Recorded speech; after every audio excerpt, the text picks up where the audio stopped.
जय हिंद साथियों, कैसे हैं आप सब। मैं अनूप सिंह आपको RORM के बेहतरीन फ्री बैच में कंप्लीट बैच में आपको स्वागत करता हूं।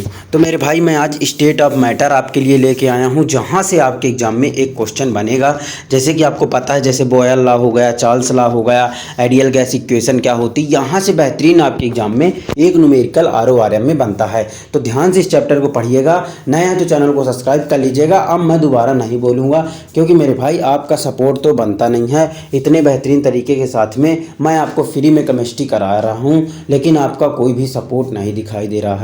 फिर भी कोई बात नहीं, लेकिन मैं वीडियो तो डेली का डेली लाऊंगा। और यहाँ से आप एक नंबर फिक्स कर लेना, एक क्वेश्चन फिक्स कर लेना कि अगर न्यूमेरिकल बना तो यहाँ से पूरे न्यूमेरिकल के चांस होते हैं। तो ध्यान से देखो, स्टेट ऑफ मैटर आपको पता है कि मेरे भाई एक सॉलिड होता है, लिक्विड होता है, गैस होता है। अगर आपको स्टेट ऑफ मैटर में कितनी स्टेट होती हैं, तो हमेशा तो आप 3 स्टेट पढ़े होंगे, लेकिन अगर 3 ऑप्शन में होता और अगर 3 आप कर देते तो वो गलत हो जाता। अगर आपसे स्टेट कोई पूछता तो मेरे भाई वो सॉलिड भी होता है, लिक्विड भी होता है, गैस भी होता है, प्लाज्मा होता है और एक बोस आइंस्टीन स्टेट होता है। तो याद रखना, अगर स्टेट की संख्या पूछेगा तो मेरे भाई 5 आपको बताना पड़ेगा। किसी भी चेंज के लिए 5 स्टेट होती हैं। तो याद कर लो, solid, liquid, gas, plasma, Bose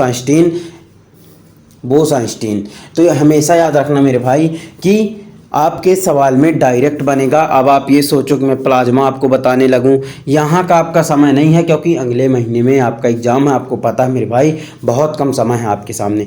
तो यहाँ से आपको क्लियर हो गया। स्टेट अब कोई पूछेगा तो 5 में आपको मारना है। 5 होती हैं, 3 नहीं होती हैं, 5 होती हैं। 2 ठो ये अलग से होती हैं, प्लाज्मा और बोस आइंस्टीन। ठीक है मेरे भाई, ठीक है, क्लियर हुआ। आगे चलें, ये लो। इसके बाद में अगर सॉलिड की बात करते हैं, जो सॉलिड हमने पढ़ते हैं, तो सॉलिड में क्या होता है, ध्यान देना दोस्त। सॉलिड में क्या होता है, शेप साइज फिक्स होता है, वॉल्यूम फिक्स होता है, डेंसिटी मैक्सिमम होती है, इंटरमॉलिक्यूलर फोर्स मैक्सिमम होता है। इंटरमॉलिक्यूलर फोर्स क्या होता है, जैसे मेरे भाई ये सॉलिड है, सॉलिड ये छोटे छोटे पार्टिकल से मिलके बना है ना, तो इंटरमॉलिक्यूलर फोर्स ये होता है, ये जो 2 पार्टिकल के बीच में ये मतलब अट्रैक्शन बल जो लगता है, उसी को बोलते हैं। मतलब ये जो 2 पार्टिकल को बांध के रखता है, सॉलिड के अंदर पार्टिकल्स को जो बांध के रखता है, वही इंटरमॉलिक्यूलर फोर्स होता है। तो ये सबसे ज़्यादा होता है। मतलब ये कि अगर इंटरमॉलिक्यूलर फोर्स बहुत ज़्यादा है तो वो चीज़ ठोस होगी। ठीक है, हमेशा याद रखना। ठीक है, इसके बाद में सर अगर लिक्विड की अगर बात करेंगे तो ये लो लिक्विड में तो सर शेप फिक्स नहीं होता है, वॉल्यूम फिक्स होता है और इंटरमॉलिक्यूलर फोर्स मिनिमम होता है, याद कर लेना। ठीक है, इसके बाद में गैस की बात करते हैं तो शेप साइज दोनों अनफिक्स होती हैं, मतलब वॉल्यूम और शेप अनफिक्स होता है, इंटरमॉलिक्यूलर फोर्स जो है मिनिमम होता है। सर मिनिमम लिक्विड का भी है, मिनिमम गैस का भी है इंटरमॉलिक्यूलर फोर्स। तो नोट कर लो सबसे ज़्यादा इंटरमॉलिक्यूलर फोर्स का अगर ऑर्डर देखें तो सबसे ज़्यादा लिक्विड में, सॉलिड में होता है, फिर लिक्विड में होता है, फिर गैस में होता है। ये लाइन आप याद कर लेना, यहाँ से क्वेश्चन बनने के चांस हैं। इंटरमॉलिक्यूलर फोर्स सबसे ज़्यादा सॉलिड में, इसके बाद में मेरे भाई लिक्विड में, इसके बाद में मेरे भाई गैस में। ठीक है, अगर आपको क्लियर हो रहा है तो आप ज़रूर बताइएगा। इसके अंदर मेरे भाई आइडियल गैस इक्वेशन आती है। आइडियल गैस इक्वेशन, हालांकि कोई गैस आइडियल नहीं होती है, नोट कर लेना, कोई गैस आइडियल नहीं होती है। लेकिन अगर आपको किसी गैस को आइडियल बनाना है, तो एक काम कर सकते हैं, ध्यान से देखो, ये मैं लिखा हूँ। ये अगर आपको किसी गैस को आइडियल बनाना है तो आपको हाई टेम्परेचर और लो प्रेशर की ज़रूरत पड़ती है। उसका हाई टेम्परेचर और लो टेम्परेचर कर दो, लिख लो यहाँ वेरी मोस्ट। देख लो, मैं मोस्ट लिख के आया हूँ, क्योंकि ये लाइन इतनी इंपॉर्टेंट है कि मेरे भाई एग्जामों में, बहुत सारे एग्जाम में, हालांकि RORM अभी तक नहीं बना यहाँ से क्वेश्चन, लेकिन एग्जाम में, अन्य एग्जाम अगर जहाँ केमिस्ट्री आती है, जैसे रेलवे हो गई है ना, और बहुत सारे एग्जाम हैं, तो अगर उनमें देखेंगे तो ये क्वेश्चन बहुत बार आ चुका है कि अगर किसी गैस को आइडियल बनाना है तो टेम्परेचर को हाई रखना पड़ेगा और गैस को लो रखना पड़ेगा। इस चीज़ को नोट कर लेना। अब चलिए आइडियल गैस में आ ही जाते हैं। तो ideal gas PV is equal to NRT होता है। ये तो आप बहुत दिन से पढ़ते आ रहे हैं। तो P क्या है मेरे भाई, प्रेशर है। V क्या है मेरे भाई, वॉल्यूम है। N क्या है, नंबर ऑफ मोल है। नंबर ऑफ मोल है मेरे भाई, नंबर ऑफ मोल मैं आपको समझा के आया हूँ दूसरे चैप्टर में कि नंबर ऑफ मोल जो है भार वेट अपॉन मॉलिक्यूलर वेट होता है। वेट अपॉन मॉलिक्यूलर वेट होता है। वेट अपॉन मॉलिक्यूलर वेट होता है। ठीक है, PV is equal to NRT। N mole आपको क्लियर हो गया। R क्या है मेरे भाई, आइडियल गैस कांस्टेंट है। R आइडियल गैस कांस्टेंट है और जिसकी वैल्यू होती है 0.0821। याद कर लो, न्यूमेरिकल में मेरे भाई बहुत काम आने वाली है।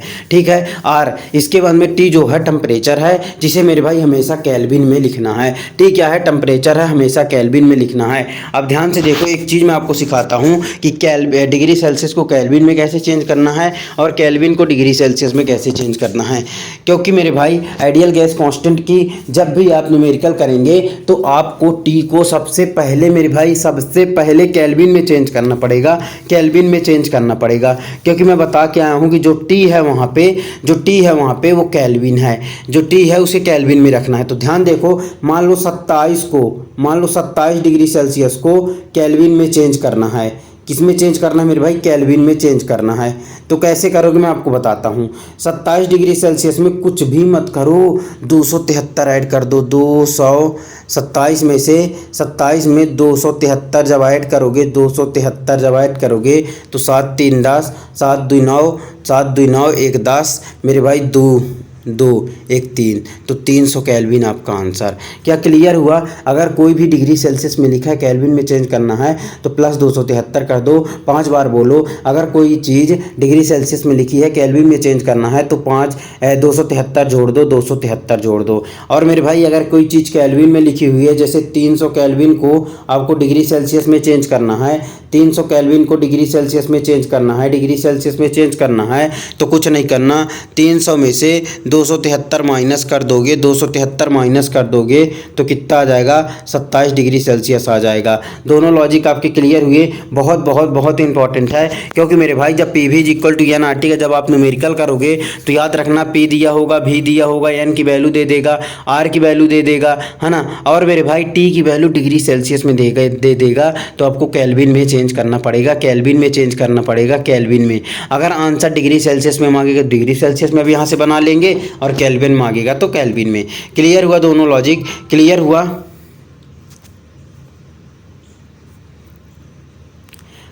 अब आपका क्लियर हुआ तो ध्यान से देखो मेरे भाई, तीसरा नोट ध्यान देना। तीसरा नोट ये कहता है कि अगर मॉलिक्यूलर मास हमने मॉलिक्यूलर मास निकालना बताया था। मॉलिक्यूलर मास बराबर होता है 2 इंटू वेपर डेंसिटी। मेरे भाई वेपर डेंसिटी देखिए मॉलिक्यूलर मास पूछता है क्वेश्चन में, न्यूमेरिकल में वेपर डेंसिटी देखिए मॉलिक्यूलर मास पूछा था 2016 RM के पेपर में। मेरे भाई वेपर डेंसिटी देखिए मॉलिक्यूलर मास पूछ रहा था। वेपर डेंसिटी देखिए मॉलिक्यूलर मास, तो आपको फार्मूला डायरेक्ट याद रखना पड़ेगा। मॉलिक्यूलर मास बराबर होता है 2 इंटू वेपर डेंसिटी। मतलब ये मान लो वेपर डेंसिटी 4 दिया हुआ है तो मेरे भाई मॉलिक्यूलर मास कितना हो जाएगा, 4 दूनी 8 हो जाएगा। ठीक है, अगर यहाँ से वेपर डेंसिटी का फार्मूला निकालोगे तो मॉलिक्यूलर मास अपॉन 2 कर देंगे तो आपका आंसर आ जाएगा। दोनों आपके लॉजिक क्लियर हो गए। चलिए अब आगे बढ़ते हैं बिना देरी के। ये लो, अब इसके अंदर ध्यान देना, कुछ इंपॉर्टेंट लॉ होते हैं जो कि मोस्ट इंपॉर्टेंट होते हैं। जितने भी लॉ हैं पूरे बहुत इंपॉर्टेंट चीज़ हैं। ठीक है, तो ध्यान देना, जितने भी लॉ हैं इनको तो ध्यान से आपको पढ़ना पड़ेगा क्योंकि यहाँ से आपके एग्जाम में क्वेश्चन बनेगा। ठीक है, सबसे पहले आता है मेरे भाई बॉयल लॉ।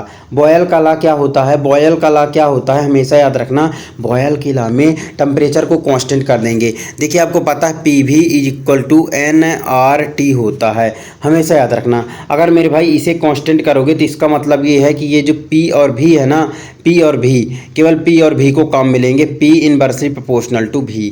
ठीक है, तो इसका मतलब ये होता है अगर T को कांस्टेंट लोगे तो हमेशा याद रखना पड़ेगा आपको P directly proportional to 1/V कर दोगे। अगर मेरे भाई यहाँ से P1 P2 की रेशियो निकालोगे तो P1/P2 बराबर हो जाएगा V2/V1। अगर आपको याद हो गया बॉयल लॉ तो आप ज़रूर बताइएगा मेरे भाई। बॉयल लॉ आपको डायरेक्ट याद करना पड़ेगा कि जो T है उसे कांस्टेंट कर देंगे, T को कांस्टेंट कर देंगे, ठीक है, तो P inversely proportional to 1/V हो जाएगा। इस लॉ को अगर क्लियर हो गया तो देखिए इसमें प्रेशर दे देगा, है ना, पहला का शुरू का प्रेशर दे देगा, बाद का प्रेशर दे देगा, बाद का वॉल्यूम दे देगा और पूछेगा पहले का वॉल्यूम बताओ, तो W1 पहले का वॉल्यूम है, सबका आंसर दे के निकाल दोगे।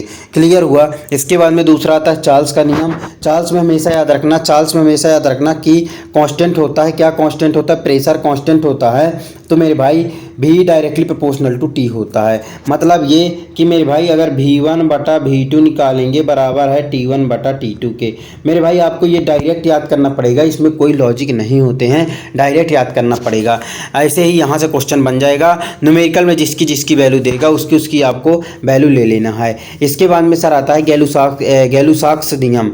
तो इसका मतलब क्या होता है, ध्यान देना, इसमें मेरे भाई V कांस्टेंट है। मेरे भाई अगर आपको लगता हो कि बहुत स्पीड में पढ़ा रहे हैं, मेरे भाई वीडियो की स्पीड धीमा कर लेना, क्योंकि सिलेबस इतना ज़्यादा है, पूरा 11वीं पूरा 12वीं है, तो मेरे भाई 1 महीने में अगर कराना है तो स्पीड में थोड़ा सा पढ़ाना पड़ेगा, जिससे आपको ज़्यादा से ज़्यादा चीज़ें कवर हो जाएं, ठीक है। इसके बाद में मेरे भाई गैलुसाक का नियम क्या होता है, मेरे भाई इसमें V कांस्टेंट होता है। V जब कांस्टेंट होता है तो P जो है डायरेक्टली प्रोपोर्शनल होता है T के। क्लियर हुआ। P directly proportional to T के। P1/P2 बराबर हो जाएगा T1/T2। क्लियर हुआ। ये भी क्लियर हुआ, तीनों क्लियर हुए। अब इसके बाद में एक ऐसा लॉ होता है, ये एवोगाड्रो लॉ। इसमें मेरे भाई T और P दोनों कांस्टेंट होते हैं, T और P दोनों कांस्टेंट होते हैं, T और P दोनों कांस्टेंट होते हैं।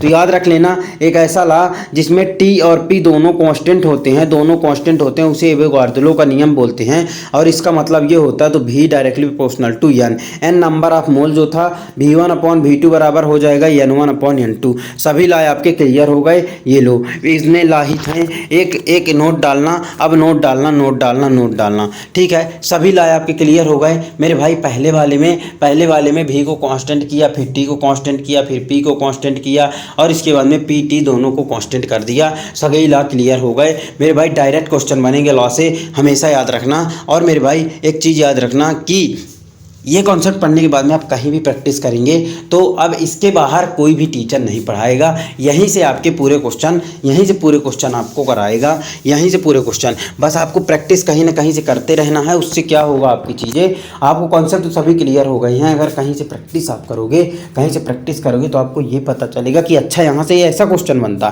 ठीक है ना।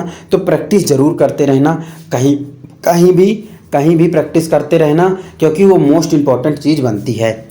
अब ध्यान से देखना, अगर मेरे भाई रेट ऑफ डिफ्यूजन की बात करते हैं, रेट ऑफ डिफ्यूजन, ये रेट ऑफ डिफ्यूजन क्या होता है, तो हमेशा याद रखना, ये रेट ऑफ डिफ्यूजन का मतलब ये होता है कि जैसे किसी चीज़ का एक प्रकार से उड़ना टाइप में, मतलब स्पीड, कुल मिला के स्पीड, मतलब जैसे गैस की स्पीड ज़्यादा होगी कि नहीं होगी इतना बता दो। जैसे मान लो सॉलिड है, अब सॉलिड को उड़ाओगे और गैस को उड़ाओगे तो किसकी स्पीड ज़्यादा होगी, गैस की होगी, स्वाभाविक है। तो यही होता है रेट ऑफ डिफ्यूजन का मतलब होता है एक प्रकार से वेलोसिटी, किसी भी चीज़ की वेलोसिटी। तो रेट ऑफ डिफ्यूजन जो होता है वो इनवर्सली प्रोपोर्शनल होता है मॉलिक्यूलर वेट के। मॉलिक्यूलर वेट मैं आपको निकालना सिखाया था मेरे भाई। इसके बाद में अगर बात करते हैं R, rate of diffusion inversely proportional 1/अंडर रूट मॉलिक्यूलर वेट। बार की बार बोल रहा हूँ मॉलिक्यूलर वेट, यहाँ से क्वेश्चन बहुत खतरनाक बनेगा। इसके बाद में आपको पता है मेरे भाई, आपको पता है कि अगर R1/R2 निकालोगे तो वो √M2/M1 आ जाएगा इसी फार्मूले से। ये तो आपको पता है, ये तो आप खूब सारा पढ़े हैं, ठीक है। डायरेक्ट आपको याद करना पड़ेगा मेरे भाई। इसके बाद में अगर इसी फार्मूले में आपको पता है कि मॉलिक्यूलर मास बराबर होता है 2 × वेपर डेंसिटी। 2 × वेपर डेंसिटी मतलब ये डायरेक्टली प्रोपोर्शनल है। मतलब मेरे भाई आप रेट ऑफ डिफ्यूजन की जगह डेंसिटी भी लिख सकते हैं, जहाँ पे मॉलिक्यूलर वेट लिख रहे थे तो वहाँ पे डेंसिटी भी लिख सकते हैं। तो √D2/D1 भी आपका हो जाएगा और √M1/M2/M1 भी हो जाएगा। दोनों सूत्र याद रखना, बहुत इंपॉर्टेंट है रेट ऑफ डिफ्यूजन से, ठीक है। अब यहाँ के लॉजिक आपको क्लियर हुआ। कम समय में मैं आपको इतना कंटेंट दे चुका हूँ मेरे भाई, इतना कंटेंट हो गया कि आप यकीन मानो, आप किसी पैड बैच में होते तो इतना कंटेंट आपको एक बार में नहीं मिलता। तो एक बार में पूरा पाठ आपको क्लियर कर दिया। और इस स्लाइड को बनाने में मेरे भाई 1.5 से 2 घंटे लग जाते हैं। यकीन मानो, मैं यहाँ पे कोई भी झूठ नहीं बोल रहा हूँ। 2 से ढाई घंटे में पहले इसको बनाता हूँ। इसके बाद मैं आपके लिए क्वेश्चंस लेके आता हूँ। पूरे कॉन्सेप्ट आपको एक चैप्टर में कितने कॉन्सेप्ट बनते हैं तो वो पूरे मेरे भाई 1.5-2 घंटे पहले मैं स्लाइड तैयार करता हूँ। इसके बाद मैं आपके लिए लेके आता हूँ कि इसके बाहर से क्वेश्चन ना बन पाए, अगर बने तो यहीं से क्वेश्चन बने। तो अगर आपको मेहनत पसंद आ रही थोड़ा सा शेयर किया करिए मेरे भाई, ठीक है। अब इसके बाद में देखो लिक्विफिकेशन ऑफ गैस क्या होता है। लिक्विफिकेशन ऑफ गैस से ही पता चल रहा है गैस को लिक्विड बनाना। कुल मिला के लिक्विफिकेशन ऑफ गैस का मतलब होता है गैस को लिक्विड बनाना, गैस को लिक्विड बनाना। 5-6 बार बोल दो, यहीं से पता चल रहा है लिक्विफिकेशन ऑफ गैस, गैस को लिक्विड बनाना, गैस को लिक्विड बनाना। लेकिन कंडीशन याद रखना, at low temperature high pressure, low temperature high pressure, at low temperature high pressure, ये चीज़ आपको याद रखना पड़ेगा। आइडियल गैस इक्वेशन की अगर कंडीशन देखोगे, आइडियल गैस इक्वेशन की अगर कंडीशन देखोगे, आइडियल गैस इक्वेशन की अगर कंडीशन देखोगे, आइडियल गैस इक्वेशन की, तो high temperature low pressure, high temperature low pressure था। लेकिन मेरे भाई अगर लिक्विफिकेशन ऑफ गैस की बात करोगे तो एकदम इसके उल्टा है, एकदम इसके उल्टा है। यहाँ पे देखो टेम्परेचर को लो किया है, आइडियल गैस टेम्परेचर को हाई किया था और प्रेशर को ये हाई किया है, वो लो किया था। दोनों में अंतर याद रखना, कहीं पता ऐसा ना चले कि लिक्विफिकेशन ऑफ गैस में आप आइडियल गैस की कंडीशन मार दो, क्योंकि ऑप्शन में वो भी रहेगी। तो क्लियर हुआ लिक्विफिकेशन ऑफ गैस, गैस को liquid banana liquefaction of gas होता है, ठीक है। इसके बाद में क्रिटिकल टेम्परेचर आता है। क्रिटिकल टेम्परेचर क्या होता है मेरे भाई, इसे हमेशा याद रखना TC से लिखते हैं, TC से लिखते हैं, ठीक है, TC से लिखते हैं। ये सर वो टेम्परेचर होता है जिसमें लिक्विफिकेशन ऑफ गैस पॉसिबल नहीं है। मतलब ये ऐसा टेम्परेचर होता है जिसमें लिक्विफिकेशन ऑफ गैस नहीं कर सकते हैं। सर ये क्या होता है, कैसे होता है मेरे भाई, हमेशा याद रखना, हमेशा याद रखना, अलग अलग सब्सटेंस के लिए ये अलग अलग होता है, ये अलग अलग सब्सटेंस के लिए अलग अलग होता है। तो डायरेक्ट मैं आपको नहीं बता सकता ये होता क्या है, बस इतना याद रख लो कि ये ऐसा टेम्परेचर होता है जिसमें मेरे भाई इस टेम्परेचर में लिक्विफिकेशन ऑफ गैस पॉसिबल नहीं है, लिक्विफिकेशन ऑफ गैस पॉसिबल नहीं है। अब देखो पूरे चैप्टर का मैं निचोड़ यहाँ पे लेके आया हूँ, जहाँ से आपके एग्जाम में डायरेक्ट सवाल बनेंगे। पता चले यही स्लाइड से सवाल बन जाए और हिल जाओ, आप कर ना पाओ। तो हमेशा याद रखना कि एग्जाम के लिए हमेशा वीडियो के लास्ट में एकदम ऐसा नोट पॉइंट लेके आता हूँ जो आपके लिए एग्जाम के लिए सबसे इंपॉर्टेंट बनेगा। तो हमेशा याद रखना compressibility factor for ideal gas के लिए एक होती है, आइडियल गैस के लिए, किसी आइडियल गैस के लिए कंप्रेसिबिलिटी फैक्टर एक होता है। सर ये कंप्रेसिबिलिटी फैक्टर क्या होता है, कैसे होता है, अब मैं आपको वो चीज़ नहीं बताऊंगा, बस इतना याद रख लो कि कंप्रेसिबिलिटी फैक्टर जो है ना आइडियल गैस में आता है, आइडियल गैस में आता है। जहाँ पे n लिखा था PV = nRT जहाँ पे बोलते हैं, तो उसमें कभी कभी क्या बोलते हैं, पाई बोल देते हैं, n की जगह पाई बोल देते हैं, मतलब PV = πRT। तो वहाँ पे जो पाई होता है उसी को मेरे भाई कंप्रेसिबिलिटी फैक्टर बोलते हैं। तो आपको इतना तो कुछ नहीं याद करना, बस इतना याद कर low compressibility factor ideal gas के लिए एक होती है, बात खत्म, आगे बढ़ते हैं। इसके बाद में मेरे भाई दूसरा नोट डालना कि प्रेशर कुकर में खाना क्यों जल्दी पकता है। नोट कर लो, वेरी मोस्ट कर लो, वेरी मोस्ट कर लो। इस प्रकार के क्वेश्चन आए थे पिछली बार RORM का जब एग्जाम देखोगे 2022 वाला, तो उसमें जानते हो क्या था, उसमें बोल रहा था अगर कोई नाव वाला जो है, जो नाव चलाते हैं, जो पानी के नीचे नाव जाते हैं, तो उसमें मेरे भाई उसमें ये बताओ कि टेम्परेचर और प्रेशर किस प्रकार देखा जाता है। मतलब कुल मिला के ये पूछा था कि जो वो ऑक्सीजन का सिलेंडर अपने ऊपर टांगते हैं तो उसमें ऑक्सीजन के साथ में क्या मिलाया जाता है, कौन सी गैस मिलाई जाती है, तो उसमें हीलियम मिलाई जाती है। तो उसको तो हालांकि मैं उस प्रकार के क्वेश्चन आपको हेनरी लॉ में पूरे क्लियर करा दूंगा। हेनरी लॉ के 5-6 एग्जाम्पल हैं जो कि एग्जाम के लिए सबसे इंपॉर्टेंट बनते हैं, ठीक है। अब इसके अंदर प्रेशर कुकर में खाना क्यों जल्दी पकता है, तो हमेशा याद रखना boiling point increases on increasing pressure. अगर प्रेशर बढ़ाते जाओगे तो बॉइलिंग पॉइंट इंक्रीज होता जाएगा, है ना। अब देखो आपको डायरेक्ट ये सवाल मिलेगा, डायरेक्ट आपको सवाल मिलेगा। अब ध्यान देना, मैं आपको समझाने की कोशिश करता हूँ कि ये सर बोल क्या दिए कि boiling point increases on increasing pressure, मतलब प्रेशर बढ़ाने से बॉइलिंग पॉइंट बढ़ता है। अच्छा आप ये बताओ कुकर में पानी बहुत तेज उबलता है कि नहीं उबलता, इतना बता दो। बिल्कुल उबलता है। तो मेरे भाई जब आप आग दिए और ऊपर से वो ढाका भी है तो प्रेशर उसमें बढ़ गया। जब प्रेशर बढ़ गया तो तेज तेज उबलने लगा। तो वही चीज़ तो लिखा है मेरे भाई, ये तो प्रैक्टिकल वाली चीज़ें हैं यार, ये तो आपसे गलत नहीं होनी चाहिए। तो आपको क्लियर हो गया यहाँ से, ये क्लियर हो गया ना, बहुत बेहतरीन, बहुत बेहतरीन, बहुत बहुत बेहतरीन। अगर आप ऐसी मेहनत करेंगे तो मेरे भाई सफलता आपको जल्दी मिलेगी। एब्सोल्यूट जीरो या एब्सोल्यूट टेम्परेचर किसे बोलते हैं? एब्सोल्यूट जीरो या एब्सोल्यूट टेम्परेचर किसे बोलते हैं? -273.15 डिग्री सेल्सियस को बोलते हैं। -273.15 डिग्री सेल्सियस को बोलते हैं। सर ये -273.15 डिग्री सेल्सियस क्या होता है?